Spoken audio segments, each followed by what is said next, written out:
Hi friends, ಶಾರಿಕಾ ಶ್ರುತಿ YouTube ಚಾನಲ್ಗೆ ಸ್ವಾಗತ. ಇವತ್ತಿನ ಸ್ಪೆಷಲ್ ಏನು ಅಂತಂದರೆ ಸೂಪರಾದ ತರಕಾರಿ ಪಲಾವ್. ಈ ತರಕಾರಿ ಪಲಾವು ತುಂಬಾ ಟೇಸ್ಟಿಯಾಗಿರುತ್ತೆ.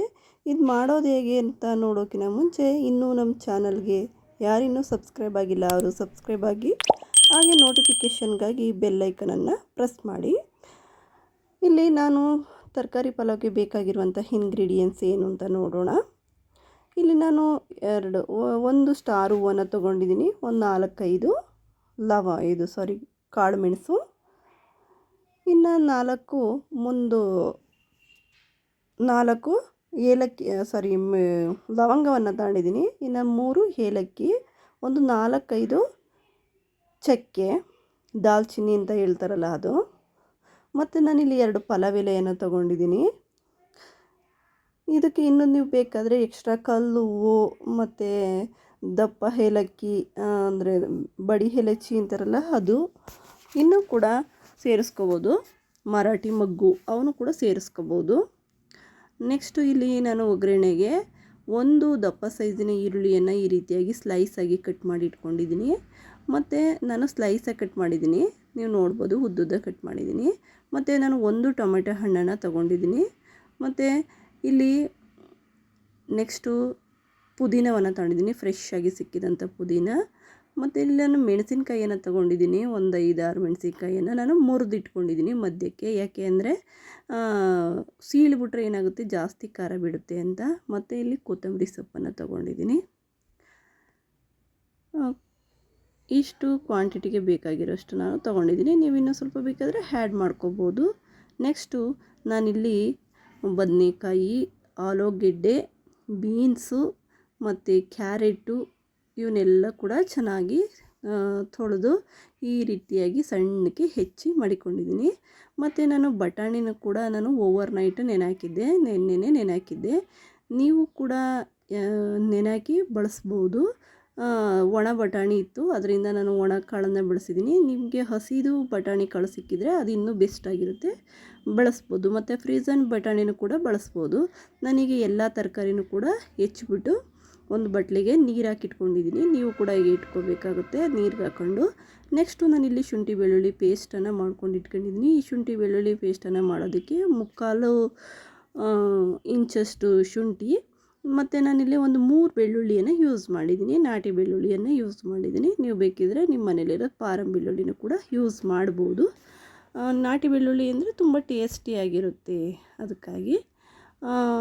ಮತ್ತು ನೆಕ್ಸ್ಟು ನಾನಿಲ್ಲಿ 1 ಗ್ಲಾಸಷ್ಟು ಅಕ್ಕಿಯನ್ನು ತೊಗೊಂಡಿದ್ದೀನಿ. ಇದು ಗದ್ದೆಯಲ್ಲಿ ಬೆಳೀತಾರಲ್ಲ ಆ ಅಕ್ಕಿ, ಅಂದರೆ ಗದ್ದೆ ಅಕ್ಕಿ, ಮನೆ ಅಕ್ಕಿ ಅಂತ ಹೇಳ್ತಾರಲ್ಲ ಅದು, ರೈಸ್ ಮಿಲ್ಲಲ್ಲಿ ಸಿಗುತ್ತೆ. ನಾನು ಇಲ್ಲಿ ಯಾವುದೇ ರೀತಿ ಜೀರಾ ರೈಸ್ ಬಳಸಿಲ್ಲ. ನೀವು ನಿಮ್ಮ ಮನೇಲಿ ಯಾವುದು ಜೀರಾ ರೈಸ್ ಇದೆ ಅಥವಾ ಬಾಸುಮತಿ ರೈಸ್ ಇದ್ದರೂ ಕೂಡ ನೀವು ಬಳಸ್ಬೋದು. ನಾನು ಇಲ್ಲಿ 1 ಗ್ಲಾಸ್ ಅಕ್ಕಿಯನ್ನು ತೊಗೊಂಡಿದ್ದೀನಿ. ನೆಕ್ಸ್ಟು ಅದು ಯಾಕೆಂದರೆ ಇದು ಮನೆ ಅಕ್ಕಿ, ರುಚಿ ತುಂಬ ಚೆನ್ನಾಗಿರುತ್ತೆ. ನೆಕ್ಸ್ಟ್ ನಾನಿಲ್ಲಿ ಒಂದು 10 ಗೋಡಂಬಿಯನ್ನು ತೊಗೊಂಡಿದ್ದೀನಿ. ಈ ಗೋಡಂಬಿ ನಿಮಗೆ ಆಪ್ಷನಲ್ಲು, ಬೇಕಂದ್ರೆ ಹಾಕೋಬೋದು, ಬೇಡ ಅಂದರೆ ಬೇಕಾದ್ರೆ ಸ್ಕಿಪ್ ಮಾಡ್ಬೋದು. ಗೋಡಂಬಿಯನ್ನು ಹಾಕಿದರೆ ಮಕ್ಕಳು ತುಂಬ ಇಷ್ಟಪಟ್ಟು ತಿಂತಾರೆ, ಹಾಗಾಗಿ ನಾನು ಗೋಡಂಬಿಯನ್ನು ಸೇರಿಸ್ತೀನಿ. ಮಕ್ಕಳು ಯಾಕೆಂದರೆ ಹುಡಿಕೊಂಡು ಇಷ್ಟಪಟ್ಟು ತಿಂತಾ ಇರ್ತಾರೆ ಅಂತ, ಅವರು ಇಷ್ಟಪಟ್ಟು ತಿಂತಾರೆ ಅಂತ ಹಾಕ್ಕೊಂಡಿದ್ದೀನಿ. ನೆಕ್ಸ್ಟು ನಾನಿಲ್ಲಿ ಒಂದು 1/4 ಸ್ಪೂನಷ್ಟು ಸಕ್ಕರೆಯನ್ನು ತೊಗೊಂಡಿದ್ದೀನಿ. ಇದು ಯಾಕೆ ಅಂತಂದರೆ ಇದು ರುಚಿಯನ್ನು ಒಳ್ಳೆ ಬ್ಯಾಲೆನ್ಸ್ ಮಾಡುತ್ತೆ. ನಾವು ಮೊದಲು ಇದು ಚಕ್ಕೆ ಮತ್ತು ಏಲಕ್ಕಿ, ಲವಂಗ ಎಲ್ಲ ಹಾಕಿರ್ತೀವಲ್ಲ, ಆಗ ಸ್ಮೆಲ್ಲು ಮತ್ತು ಟೇಸ್ಟು ಚೇಂಜ್ ಆಗುತ್ತೆ ಅಂತ ನಾನು ಇಲ್ಲಿ ಇದು ಮಾಡಿರ್ತಾರೆ ಅಂತ ನಾನು ಶುಗರನ್ನು ಬಳಸ್ತಾಯಿದ್ದೀನಿ. ಮತ್ತು ಮಾಡೋದಕ್ಕೆ ಎಣ್ಣೆ, ರುಚಿಗೆ ತಕ್ಕಷ್ಟು ಉಪ್ಪು. ಈಗ ಮಾಡೋದು ಹೇಗೆ ಅಂತ ನೋಡೋಣ ಬನ್ನಿ. ಹೀಗೆ ಒಂದು ಕುಕ್ಕರನ್ನು ಇಟ್ಟು ಇದಕ್ಕೆ ಎಣ್ಣೆಯನ್ನು ಹಾಕೋಬೇಕು. ಕುಕ್ಕರು ಸ್ವಲ್ಪ ಬಿಸಿ ಆದಮೇಲೆ ಎಣ್ಣೆಯನ್ನು ಹಾಕೋಬೇಕು.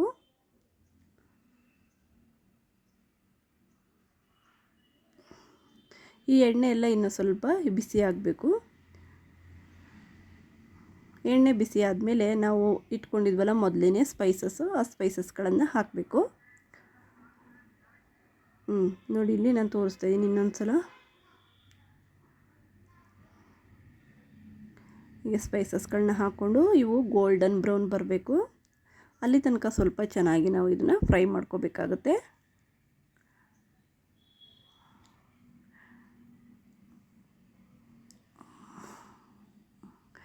ಅವು ಸಿಡಿಯೋಂಥ ಚಾನ್ಸಸ್ ಇರುತ್ತೆ. ಸ್ವಲ್ಪ ಜೋಪಾನವಾಗಿರಬೇಕು. ಯಾಕೆಂದರೆ ಈ ಲವಂಗ ಏನಿದೆ ಅದು ಊದ್ಕೊಂಡು ಎಣ್ಣೆಯಲ್ಲಿ ಹಾಕಿದ ಮೇಲೆ ಏನಾಗುತ್ತೆ, ಅದು ಸ್ವಲ್ಪ ಊದ್ಕೊಳುತ್ತೆ. ಅಂದರೆ ಎಣ್ಣೆಯಲ್ಲಿ ಆಗ ಸಿಡಿಯೋಂಥ ಚಾನ್ಸಸ್ಗಳಿರ್ತಿತ್ತೆ. ಯಾವುದು ಏಲಕ್ಕಿ ಮತ್ತು ಲವಂಗ ಇವು ಎಣ್ಣೆ ಹಾಕಿದಾಗ ಸಿಡಿತವೆ. ನೀವು ಅಥವಾ ಅದ್ರ ಮೇಲೆ ಒಂದು ಪ್ಲೇಟ್ನಾದರೂ ಕವರ್ ಮಾಡಿ, ಅಥವಾ ಮಕ್ಕಳುಗಳಿದ್ದಾಗ ಜೋಪಾನ. ಮತ್ತು ನಾನಿಲ್ಲಿ ಹೆಚ್ಚಿದ ಈರುಳ್ಳಿಗಳನ್ನು ಹಾಕೋತಾ ಇದ್ದೀನಿ. ನಾನು ಈರುಳ್ಳಿನ ಸ್ಲೈಸಾಗಿ ಕಟ್ ಮಾಡಿ ಇಟ್ಕೊಂಡಿದ್ದೆ.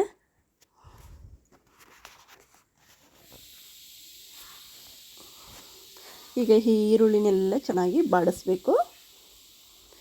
ಇದೆಲ್ಲ ಗೋಲ್ಡ್ ಬ್ರೌನ್ ಕಲರ್ಗೆ ಬರಬೇಕು. ಸೊ ಅಲ್ಲಿ ತನಕ ಇದನ್ನು ನಾವೇನು ಮಾಡಬೇಕಾಗುತ್ತೆ, ಚೆನ್ನಾಗಿ ಎಣ್ಣೆಯಲ್ಲಿ ಬಾಡಿಸ್ಬೇಕು. ನೀವು ಬೇಕಾದ್ರೆ ಸ್ವಲ್ಪ ತುಪ್ಪ ಯೂಸ್ ಮಾಡ್ತೀನಿ ಅಂದರೂ ಕೂಡ ಮಾಡ್ಬೋದು. ನಾನೇನಿಲ್ಲಿ ತುಪ್ಪ ಯೂಸ್ ಮಾಡಿಲ್ಲ, ಮಾಮೂಲಿ ರಿಫೈನ್ಡ್ ಆಯಿಲನ್ನು ಯೂಸ್ ಮಾಡಿದ್ದೀನಿ. ನೀವು ಬೇಕಿರೋ ಕೋಕೋನಟ್ ಆಯಿಲ್ ಕೂಡ ಯೂಸ್ ಮಾಡ್ಬೋದು. ಅದು ಸ್ವಲ್ಪ ಟೇಸ್ಟ್ ಒಂಚೂರು ಡಿಫ್ರೆಂಟ್ ಅನಿಸುತ್ತೆ. ಇದು ಸ್ವಲ್ಪ ಬ್ರೌನ್ ಕಲರ್ಗೆ ಚೇಂಜ್ ಆಗಬೇಕು, ಅಲ್ಲಿ ತನಕ ನಾವು ಹುರಿಬೇಕಾಗುತ್ತೆ. ಮತ್ತು ಇದು ಪಲಾವು ತುಂಬಾ ಚೆನ್ನಾಗಿರುತ್ತೆ, ತರಕಾರಿ ಪಲಾವು. ನಾನಂತೂ ವಾರದಲ್ಲಿ 1 ಅಥವಾ 2 ಬಾರಿ ಏನು ಮಾಡ್ತೀನಿ, ಏನು ಸಂತೆ ಆಗಿರುತ್ತೆ ಅದ್ರ ಮಾರನೇ ದಿನ ನಾನು ಪಲಾವೇ ಮಾಡ್ತೀನಿ. ಏಕೆಂದರೆ ಎಲ್ಲ ಫ್ರೆಶ್ ತರಕಾರಿಗಳು ಸಿಕ್ಕಿರುತ್ತೆ. ಮತ್ತು ಎಲ್ಲ ತರಕಾರಿ ಹಾಕಿ ಮಾಡೋದ್ರಿಂದ ಇದರಲ್ಲಿ ಎಲ್ಲ ನಮಗೆ ವಿಟಮಿನ್ಸು ಎಲ್ಲ ಸಿಗುತ್ತೆ, ನಮಗೆ ಪ್ರೋಟೀನ್ ಎಲ್ಲ ಸಿಗುತ್ತೆ ತರಕಾರಿಗಳಿಂದ. ಆಹಾರ ಹೇಳ್ತಿರೋ ತರಕಾರಿ ಎಲ್ಲ ಮಿಕ್ಸ್ ಮಾಡ್ತೀವಲ್ವ, ಹಾಗಾಗಿ. ಮತ್ತು ಮಕ್ಕಳು ಕೂಡ ಇಷ್ಟಪಟ್ಟು ತಿಂತಾರೆ.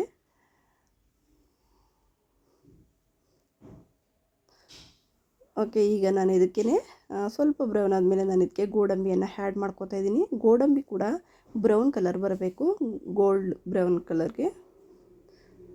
ಗೋಲ್ಡಿಶ್ ಕಲರ್ ಬರೋ ತನಕ ಅದನ್ನು ಸ್ವಲ್ಪ ನಾವು ಫ್ರೈ ಮಾಡ್ಕೊಂಡು ಹುರ್ಕೋಬೇಕಾಗುತ್ತೆ.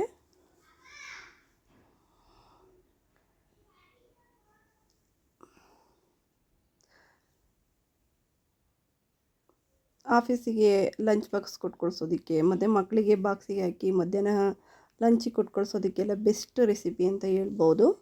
ಏನು ಬೋರ್ ಆಗೋದಿಲ್ಲ, ತಿನ್ನೋದಕ್ಕೆ ತುಂಬಾ ಚೆನ್ನಾಗಿರುತ್ತೆ. ಈಗ ನೆಕ್ಸ್ಟ್ ನಾನು ಇದಕ್ಕೆ ಸ್ವಲ್ಪ ಬ್ರೌನ್ ಆಯಿತು. ಈಗ ಇದಕ್ಕೆ ಶುಂಠಿ ಬೆಳ್ಳುಳ್ಳಿ ಪೇಸ್ಟನ್ನು ಆ್ಯಡ್ ಮಾಡ್ಕೋಬೇಕು. ಈಗ ನಾನು ಶುಂಠಿ ಬೆಳ್ಳುಳ್ಳಿ ಪೇಸ್ಟನ್ನು ಆ್ಯಡ್ ಮಾಡಿಕೊಂಡೆ ಇದಕ್ಕೆ. ಈಗ ಶುಂಠಿ ಬೆಳ್ಳುಳ್ಳಿ ಪೇಸ್ಟು ಈರುಳ್ಳಿ ಜೊತೆ ಎಲ್ಲ ನೀಟಾಗಿ ಸೆಟ್ ಆಗೋ ತನಕ ನಾವು ಇದನ್ನು ಫ್ರೈ ಮಾಡ್ಕೋಬೇಕು. ಯಾಕೆಂದರೆ ಅದರಲ್ಲಿ ಸ್ವಲ್ಪ ಹಸಿ ಅಂಶ ಇರಬಾರ್ದು. ಎಲ್ಲ ಚೆನ್ನಾಗಿ ನೀರೆಲ್ಲ ಡ್ರೈ ಆಗಿ ಎಣ್ಣೆ ಬಿಡಬೇಕು. ಅಲ್ಲಿ ತನಕ ನಾವು ಇದನ್ನು ಆ ಈರುಳ್ಳಿ ಜೊತೆ ಚೆನ್ನಾಗಿ ಬಾಡಿಸ್ಬೇಕಾಗುತ್ತೆ. ಇದರಿಂದ ನಮಗೆ ಒಳ್ಳೆ ರುಚಿ ಸಿಗೋದು. ತಳ ಹಿಡಿಯುತ್ತೆ. ಬೇಕಾದ್ರೆ ನೀವು ಮೀಡಿಯಮ್ ಫ್ಲೇಮಲ್ಲಿ ಇಟ್ಕೊಂಡು ಹುರಿಬೇಕಾಗುತ್ತೆ. ಈ ರೀತಿಯಾಗಿ ಹುರಿಬೇಕು. ನೋಡಿ, ಅಲ್ಲಿ ಸೈಡಲ್ಲೆಲ್ಲ ಎಣ್ಣೆ ಬಿಡ್ತಾ ಇದೆ. ತಕ್ಷಣ ಇದಕ್ಕೆ ಹಾಕಬಾರ್ದು. ಇದನ್ನೆಲ್ಲ ಚೆನ್ನಾಗಿ ಅದು ಎಣ್ಣೆ ಜೊತೆ ಚೆನ್ನಾಗಿ ಮಿಂಗಲ್ ಆಗಬೇಕು, ಯಾವುದು ಶುಂಠಿ ಬೆಳ್ಳುಳ್ಳಿ ಪೇಸ್ಟು. ಈಗ ನಾನು ನೆಕ್ಸ್ಟು ಇದಕ್ಕೆ ಮೆಣಸಿಕಾಯಿನ ಸೇರಿಸ್ಕೊತಾ ಇದ್ದೀನಿ. ನಾನು ಮೆಣಸಿಕಾಯಿ ನೋಡಿ ಈ ರೀತಿ ಮುರಿದೇ ಹಾಕೋದು, ಮುರಿದು ಅಥವಾ ಮಧ್ಯ ಕಟ್ ಮಾಡಿ ಹಾಕೋದು. ಸೀಳಲ್ಲ, ಸೀಳಿದರೆ ಖಾರ ಜಾಸ್ತಿ ಆಗಿಬಿಡುತ್ತೆ, ಮಕ್ಳುಗಳು ತಿನ್ನೋದಕ್ಕೆ ಇಷ್ಟಪಡಲ್ಲ. ಹಿಂಗೆ ಹಾಕಿದರೆ ಎಷ್ಟು ಬೇಕಷ್ಟು ಖಾರನ ಬಿಟ್ಕೋತವೆ ಅಂತ. ಈಗ ನಾನು ಹೆಚ್ಚಿರುವಂಥ ತರಕಾರಿಯನ್ನು ಸೇರಿಸ್ಕೊತಾ ಇದ್ದೀನಿ ಇದಕ್ಕೆ. ನಾನಿಲ್ಲಿ ಬದನೆಕಾಯಿ ಹಾಕ್ತೀನಿ. ಆಲ್ಮೋಸ್ಟು ನೀವು ಇದಕ್ಕೆ ಪಲಾವ್ಗೆ ಬದನೆಕಾಯಿ ಹಾಕಿ ಬದನೆಕಾಯಿ ಹಾಕೋದ್ರಿಂದ ಒಳ್ಳೆ ಸ್ಟ್ರಕ್ಚರ್ ಬರುತ್ತೆ, ಮತ್ತು ಒಂದು ಒಳ್ಳೆ ಬ್ಯಾಲೆನ್ಸ್ ಮಾಡುತ್ತೆ, ಮತ್ತು ತುಂಬ ಚೆನ್ನಾಗಿರುತ್ತೆ ಟೇಸ್ಟ್ ಎಲ್ಲವ. ಹಾಗಾಗಿ ಬದನೆಕಾಯಿಯನ್ನು ಮಿಸ್ ಮಾಡಬೇಡಿ. ಆಲೂಗೆಡ್ಡೆ, ಬೀನ್ಸು ಮತ್ತು ಕ್ಯಾರೆಟ್, ಇದು ಬೀಟ್ರೋಟ್ ಕೂಡ ಹಾಕೋಬೋದು. ಬೀಟ್ರೋಟ್ ಹಾಕಿದರೆ ಏನಾಗುತ್ತೆ ಅಂದರೆ ಕಲ್ಲರು ಚೇಂಜ್ ಆಗುತ್ತೆ. ನಾನು ಇನ್ನೊಂದು ಬರೀ ಅದನ್ನು ಹಾಕಿ ತೋರಿಸ್ಕೊಡ್ತೀನಿ. ಬೀಟ್ರೋಟು ಹಾಕಿ ಪಲಾವ್ ಮಾಡೋದನ್ನು ಅದರದ್ದೇ ಕಲರ್ ಬಂದುಬಿಡುತ್ತೆ. ಇಲ್ಲಿ ಕ್ಯಾರೆಟು, ಬದನೆಕಾಯಿ, ಆಲೂಗೆಡ್ಡೆ, ಬಟಾಣಿ, ನೆನೆಸಿರುವಂಥ ಬಟಾಣಿ, ಬೀನ್ಸು ಎಲ್ಲನೂ ಕೂಡ ಹೀಗೆ ನಾವು ಏನು ಮಾಡಬೇಕಾಗುತ್ತೆ, ಆ ಮಸಾಲೆ ಜೊತೆ ಹಾಕಿದ್ವಲ್ಲ ಮೊದಲು ಈರುಳ್ಳಿ ಮತ್ತು ಶುಂಠಿ ಬೆಳ್ಳುಳ್ಳಿ ಪೇಸ್ಟು, ಅದ್ರ ಜೊತೆ ಚೆನ್ನಾಗಿ ಹೀಗೆ ಮಿಕ್ಸ್ ಮಾಡ್ಕೋಬೇಕಾಗುತ್ತೆ. ನೋಡಿ, ನಾನು ಮಾಡ್ತಾಯಿದ್ದೀನಿ ಈ ರೀತಿಯಾಗಿ. ಈಗ ಇದನ್ನು ಸ್ವಲ್ಪ ಅದು ಎಣ್ಣೆಯಲ್ಲಿ ಏನಾಗಬೇಕು, ಒಂದು 50% 60% ಇದರಲ್ಲಿ ಒಗ್ಗರಣೆಯಲ್ಲೇ ಬಾಯ್ಲ್ ಆಗಬೇಕು, ಏನು ತರಕಾರಿ ಇಲ್ಲ. ನಾವು ಈಗ ತಕ್ಷಣವೇ ನೀರು ಸೇರಿಸ್ಬಿಟ್ರೆ ಅದು ಅಷ್ಟು ಚೆನ್ನಾಗಿರಲಿಲ್ಲ. ಅದರಿಂದ ನಾವೇನು ಮಾಡಬೇಕು ಅಂತಂದರೆ ಚೆನ್ನಾಗಿ ಎಣ್ಣೆಯಲ್ಲಿ ಏನು ಮಸಾಲೆ ಇದೆ ಅದರಲ್ಲೇ ಆ ತರಕಾರಿಗಳು ಒಂದು 60% ಬಾಯ್ಲ್ ಆಗಬೇಕು. ಆ ರೀತಿಯಾಗಿ ನಾವು ಹುರ್ಕೋಬೇಕಾಗುತ್ತೆ. ಆಗಾಗ ಕೈ ಆಡ್ತಾ ಇರಬೇಕು, ಇಲ್ಲಾಂದರೆ ತಳ ಹಿಡಿಯೋ ಚಾನ್ಸಸ್ ಇರುತ್ತೆ. ಮೀಡಿಯಮ್ ಫ್ಲೇಮ್ ಇಟ್ಕೊಂಡು ಇದನ್ನು ಆಗಾಗ ತಿರುಗಿಸಿ ಹುರಿಬೇಕು, ಬಾಡಿಸ್ಬೇಕು ಚೆನ್ನಾಗಿ.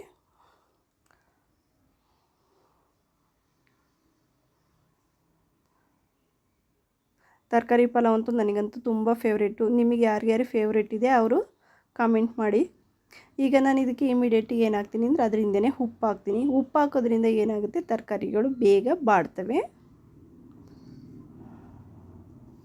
ಇದು ಒಂದು ಟಿಪ್ ಅಂತಲೇ ಹೇಳ್ಬೋದು. ಹೀಗೆ ಮತ್ತೆ ಬಾಡಿಸ್ಬೇಕು, ತಿರುಗಿಸಿ ಬಾಡಿಸ್ಬೇಕು. ತರಕಾರಿನೇ ಸ್ವಲ್ಪ ಸ್ಮ್ಯಾಶ್ ಆದ ರೀತಿ ಆಗುತ್ತೆ.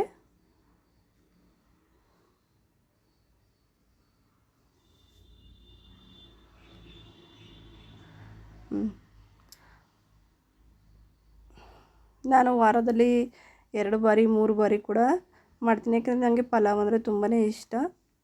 ಯಾರು ಇಷ್ಟಪಡ್ತೀರಿ ಅವರು ಖಂಡಿತ ಕಮೆಂಟ್ ಮಾಡಿ, ನೋಡಿದವರು ನನಗೆ ಖುಷಿಯಾಗುತ್ತೆ.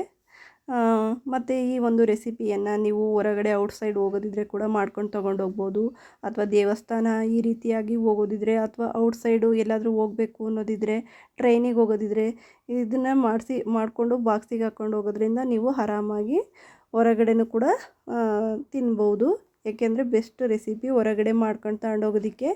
ಇನ್ನು ಬೇರೆ ಐಟಮ್ಸ್ ಆದರೆ ತಿನ್ನಲಿಕ್ಕೆ ಆಗೋದಿಲ್ಲ ಮಧ್ಯಾಹ್ನ ಟೈಮೆಲ್ಲವ. ಲಂಚ್ ಬಾಕ್ಸ್ಗೆ ಹಾಕ್ಲಿಕ್ಕೆ ಎಲ್ಲ ಬೆಸ್ಟ್ ಅಂತ ಹೇಳ್ಬೋದು.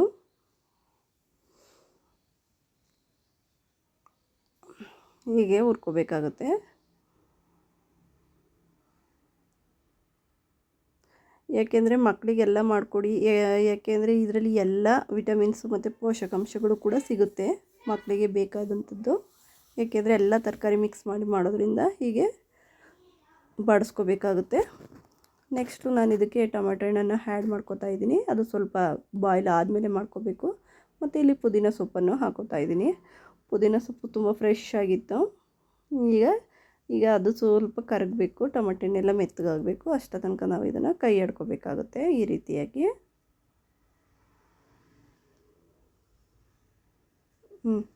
ಹೀಗೆ ತಿರುಗಿಸ್ಕೋಬೇಕು ಚೆನ್ನಾಗಿ.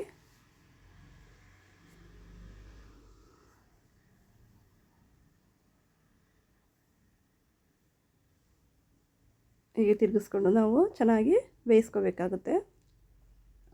ಅದು ಒಗ್ಗರಣೆಲೇ ಬಾಡಬೇಕು, ಆಗಲೇ ಪಲಾವ್ಗೆ ಒಳ್ಳೆ ಟೇಸ್ಟ್ ಬರೋವಂಥದ್ದು. ನಾವು ಈಗ ತರಕಾರಿ ಹಾಕಿದ ತಕ್ಷಣನೇ ಹಿಂದೆ ನೀರು ಹಾಕ್ಬಿಟ್ಟು ಅಕ್ಕಿ ಹಾಕಿದರೆ ಅದು ಟೇಸ್ಟ್ ಬರಲ್ಲ, ಅಷ್ಟು ನೀರಲ್ಲಿ ಬೇಯಿಸ್ದಂಗೆ ಅನ್ನಿಸ್ಬಿಡುತ್ತೆ.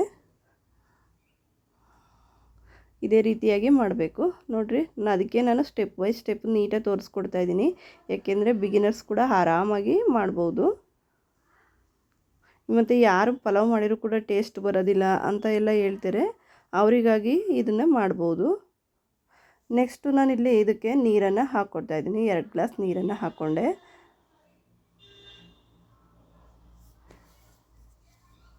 ನೀರು ಹಾಕಿದಂಥ ವಿಡಿಯೋ ಎಲ್ಲ ಸ್ಕಿಪ್ ಆಗಿದೆ.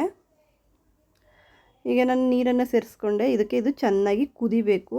ಮತ್ತು ನೀವು ಯಾವುದೇ ರೀತಿ ಪಲಾವನ್ನು ಮಾಡಬೇಕಾದ್ರೆ ಯಾವುದೇ ರೀತಿ ತಣ್ಣೀರನ್ನು ಸೇರಿಸ್ಬೇಡಿ, ಅದು ಟೇಸ್ಟು ಚೇಂಜ್ ಆಗುತ್ತೆ.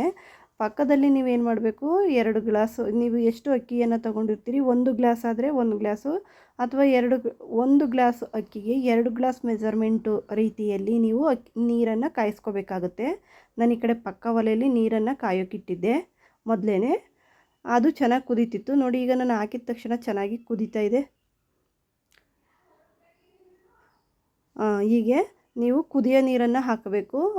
ಕೆಲವು ಐಟಮ್ಸ್ಗಳಿಗೆ ಕುದಿಯೋ ನೀರನ್ನೇ ಹಾಕಬೇಕು. ನಾನೀಗ ಟೇಸ್ಟನ್ನು ಚೆಕ್ ಮಾಡ್ಕೊತಾ ಇದ್ದೀನಿ.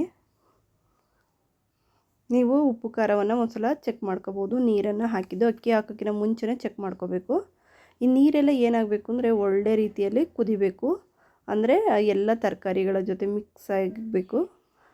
ಈಗ ನಾನು ಇನ್ನೊಂದು ಸ್ವಲ್ಪ ಸಾಲ್ಟನ್ನು ಸೇರಿಸ್ಕೊಂಡೆ, ಸ್ವಲ್ಪ ಕಡಿಮೆ ಅನ್ನಿಸ್ತು ಅದಕ್ಕೆ.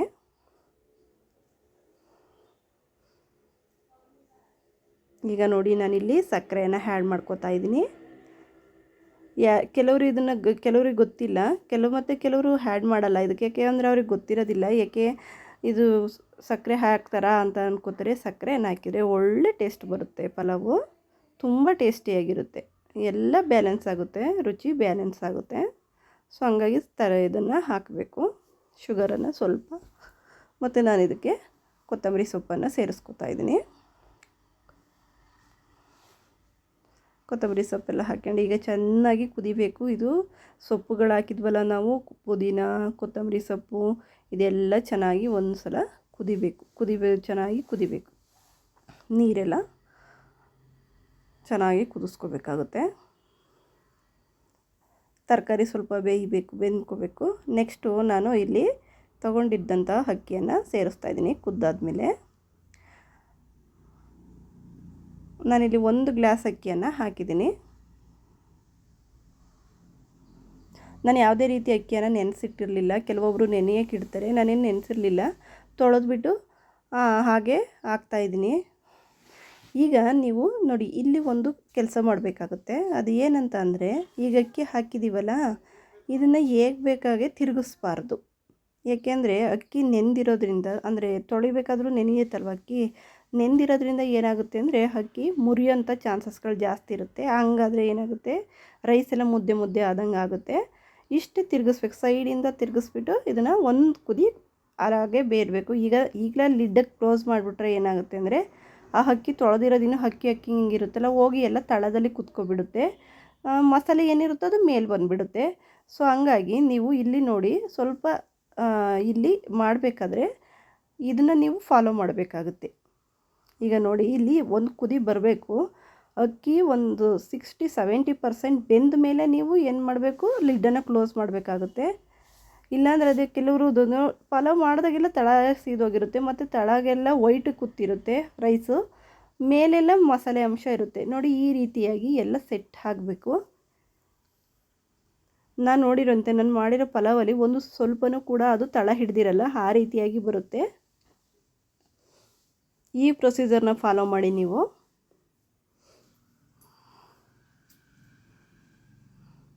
ನಾನು ಫಸ್ಟು ಟೈಮೆಲ್ಲ ಮಾಡಿದ್ದೀನಿ ಅದೇ ರೀತಿಯಾಗಿ. ಕೆಳಗಡೆ ಹೋಗಿ ಕೂತಿರ್ತಿತ್ತು, ಮತ್ತು ಅನ್ನ ಎಲ್ಲ ವೈಟಿಗಿರ್ತಿತ್ತು, ಅದ್ರ ಜೊತೆ ಯಾವುದೇ ರೀತಿ ತರಕಾರಿಗಳೇ ಮಿಕ್ಸ್ ಆಗಿರ್ತಿರ್ಲಿಲ್ಲ, ಆ ಥರ ಎಲ್ಲ ಆಗ್ತಿತ್ತು. ಈಗ ನೋಡಿ, ಸೊ ಯಾಕೆ ಅಂದರೆ ನಾನು ಹಿಂಗೆ ಹಾಕಿದ ತಕ್ಷಣವೇ ಲಿಡ್ ಕ್ಲೋಸ್ ಮಾಡಿಬಿಡ್ತಿದ್ದೆ, ಯಾಕೆ ನನಗೆ ಗೊತ್ತಾಗ್ತಿರ್ಲಿಲ್ಲ ಫಸ್ಟು. ಇದು ನನ್ನ ಎಕ್ಸ್ಪೀರಿಯನ್ಸು. ಈಗ ನೋಡಿ, ಅಕ್ಕಿ ಎಷ್ಟು ಪರ್ಸೆಂಟ್, ಒಂದು 50% ಅಷ್ಟು ಬಾಯ್ಲ್ ಆಗಿದೆ. ಈಗ ನೋಡಿ, ನಾನು ಈಗ ಲಿಡ್ಡನ್ನು ಕ್ಲೋಸ್ ಮಾಡ್ತಾಯಿದ್ದೀನಿ. ಈಗ ಅದ್ರ ಜೊತೆ ಎಲ್ಲ ತರಕಾರಿ ಸೇರಿಕೊಂಡಿದೆ. ವಾವ್, ಈಗ ನೋಡಿ ಎಷ್ಟು ಚೆನ್ನಾಗಿ ಪಲಾವ್ ರೆಡಿಯಾಗಿದೆ ನಮ್ಮದು. ನೋಡಿ, ಒಂದು ಸ್ವಲ್ಪನೂ ಕೂಡ ತಳ ಹಿಡ್ದಿಲ್ಲ, ಮತ್ತು ಎಲ್ಲ ಅನ್ನದ ಜೊತೆ ಎಲ್ಲ ತರಕಾರಿ ಚೆನ್ನಾಗಿ ಮಿಕ್ಸ್ ಆಗಿದೆ. ಕೆಲವ್ರದ್ದು ಏನಾಗುತ್ತೆ, ಮಸಾಲೆ ಎಲ್ಲ ಒಂದು ಕಡೆ ಹೋಗಿ ಕೂತಿರುತ್ತೆ, ರೈಸ್ ಎಲ್ಲ ಒಂದು ಕಡೆ ಹೋಗಿ ಕೂತಿರುತ್ತೆ, ಈ ರೀತಿ ಆಗುತ್ತೆ. ಆಲ್ಮೋಸ್ಟ್ ಇದೇ ರೀತಿ ಎಲ್ಲರೂ ಕೂಡ ಮಾಡ್ತೀರಿ. ಇದನ್ನು ಫಾಲೋ ಮಾಡೋದ್ರಿಂದ ನೀವು ಒಳ್ಳೆ ರೀತಿಯಾಗಿ ಪಲಾವನ್ನು ಮಾಡ್ಬೋದು. Thank you for watching. Bye. ನೀವು ಒಂದು ಸಲ ನಿಮ್ಮ ಮನೆಯಲ್ಲಿ ಮಾಡಿ ಲಂಚ್ ಬಾಕ್ಸಿಗೆ ಹಾಕೋದಕ್ಕೆ ಮತ್ತು ಆಫೀಸಿಗೆ ಹಾಕೋದಕ್ಕೆ ಒಳ್ಳೆ ರೆಸಿಪಿ ಅಂತ ಹೇಳ್ಬೋದು. ನಾನು ಇದನ್ನು ಪ್ಲೇಟ್ಗೆ ಸರ್ವ್ ಮಾಡ್ಕೋತಾ ಇದ್ದೀನಿ. ನಿಮ್ಮ ಅನಿಸಿಕೆಯನ್ನು ಒಂದು ಸಲ ಟ್ರೈ ಮಾಡಿ. ನಿಮ್ಮ ಅನಿಸಿಕೆಯನ್ನು ನನಗೆ ಕಾಮೆಂಟ್ ಮೂಲಕ ತಿಳಿಸಿ. ತುಂಬ ರುಚಿಯಾಗಿ ಬರುತ್ತೆ. 100% ತುಂಬ ರುಚಿಯಾದ ಪಲಾವನ್ನು ನೀವು ಮಾಡ್ಬೋದು. Thank you for watching. ಇನ್ನೂ ಕೂಡ ಯಾರು ಸಬ್ಸ್ಕ್ರೈಬ್ ಆಗಿಲ್ಲ ಅವರು ಸಬ್ಸ್ಕ್ರೈಬ್ ಮಾಡ್ಕೊಳ್ಳಿ. ಬಾಯ್.